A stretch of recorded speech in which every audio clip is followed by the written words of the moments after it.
அந்த car task promo, Sabari கோவப்படுற promo இருக்குல்ல, அத நான் திருப்பி பார்க்கும்போது எனக்கு அதில புதுசா சில சின்ன சின்ன விஷயங்கள் நான் நோட்டீஸ் பண்ணேன். ஃபர்ஸ்ட்டு வந்து திவ்யா மேல கால் வைக்கும்போது, திவ்யாவோட தலையில வந்து கால வைக்கிறாங்க. கால வைக்கும்போது திவ்யா சொல்றாங்க, "கால தலையில பட்டுச்சுன்னா கால் இருக்காதுன்னு சொல்றாங்க." நான் அத கேட்கல. சூப்பர், இப்படி தான் கொடுக்கணும். நெறைய பேர் என்ட்ட கேட்பாங்க, "திவ்யா என்ன பண்ணாங்க? என்ன பண்ணாங்கன்னு?" திவ்யா வந்து பார்வ நல்லா அடக்கி உட்காத்தி வச்சிருக்காங்க இதுவரைக்கும். ஸோ அந்த விஷயம் எனக்கு ரொம்ப பிடிச்சிருந்தது. அதுக்கப்புறம் பார்த்தீங்கன்னா, கானா வினோத் அண்ணா கமருதீன் கிட்ட அட்வைஸ் பண்றாரு. "டேய், அவ பேச்ச கேட்டு இப்படி போகாதடா, அநியாயம் பண்ணாதடா" அப்படின்னு சொல்லிட்டு அட்வைஸ் பண்றாரு. அது ஒரு விஷயம் கவனிச்சேன். அதுக்கப்புறமா திவ்யாக்கும் விக்ரம்க்கும் அந்த இடத்துல சண்டை வருதா அப்படின்னு ஒரு டவுட் இருந்துச்சு. நிறைய பேர் எனக்கு கமெண்ட்ஸ்ல கிளாரிஃபை பண்ணியிருந்தீங்க. திவ்யாக்கும் விக்ரம்க்கும் சண்டை இல்ல. திவ்யா வந்து அவங்க கிட்ட சொல்றாங்க, கமருதீனை புடிச்சு இழுங்கிற மாதிரி சொல்றாங்க. அப்புறம் நீங்க பார்த்தீங்கன்னா, அந்த டாஸ்க்ல விக்கல்ஸ் வந்து ஃபர்ஸ்ட்டே இறங்கிட்டாரு. அதுக்கப்புறமா தான் அந்த சாண்ட்ராவை பிடிச்சி தள்ளியிருக்காங்க. பிடிச்சி தள்ளினதுக்கப்புறமா சாண்ட்ராவை காப்பாற்றுறதுக்கு உடனே சபரி இறங்கியிருக்காங்க. அடுத்தாப்புலேயே கானா வினோத் அண்ணாவும் இறங்கியிருக்காங்க.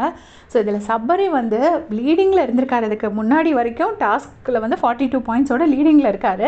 அவர் அந்த இடத்துல டிடிஎஃப் ஆச்சு ஏதாச்சும் அப்படின்னு நினச்சிட்டு அதை யோசிக்காமல் இறங்கியிருக்காருனா நிஜமாக வந்து அந்த அந்த ஒரு விஷயத்துக்காகவாவது மக்கள் அவரை அப்ரிஷியேட் பண்ணி அவருக்கு அதுக்கான என்ன இது பண்ணணுமோ அதை பண்ணணும் அப்படின்னு நான் நினைக்கிறேன். இவ்வளோ நாள் ஃபேக்கு நடிக்கிறான்னு சொன்னதுக்கு யாரெல்லாம் நடிக்கிறாங்கன்னு சொன்னாங்களோ எல்லாரோட மூஞ்சிலையும் கரிய பூசின மாதிரி பேசி வெளியில் இறங்கிட்டாரு.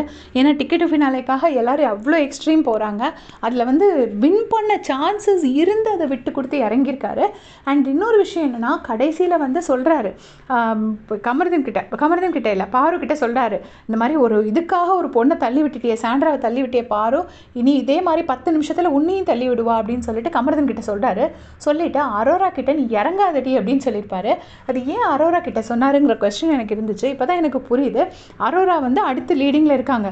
ஸோ அரோரா இறங்கலைன்னா அவங்க யாராச்சும் வின் பண்ணிடுவாங்க. பட் மற்றவங்களுக்குலாம் அவ்வளோ சான்சஸ் இருக்கிற மாதிரி வாய்ப்பு கம்மி. பட் அரோரா வந்து ஆல்ரெடி லீடிங்கில் இருக்கிறதுனால அரோரா உள்ளே இருந்தாங்கன்னா அவங்களால ஈஸியாக பாரு கமருதீனை வின் பண்ண முடியும். அதனால தான் வந்து அப்படி சொல்லியிருக்காங்க.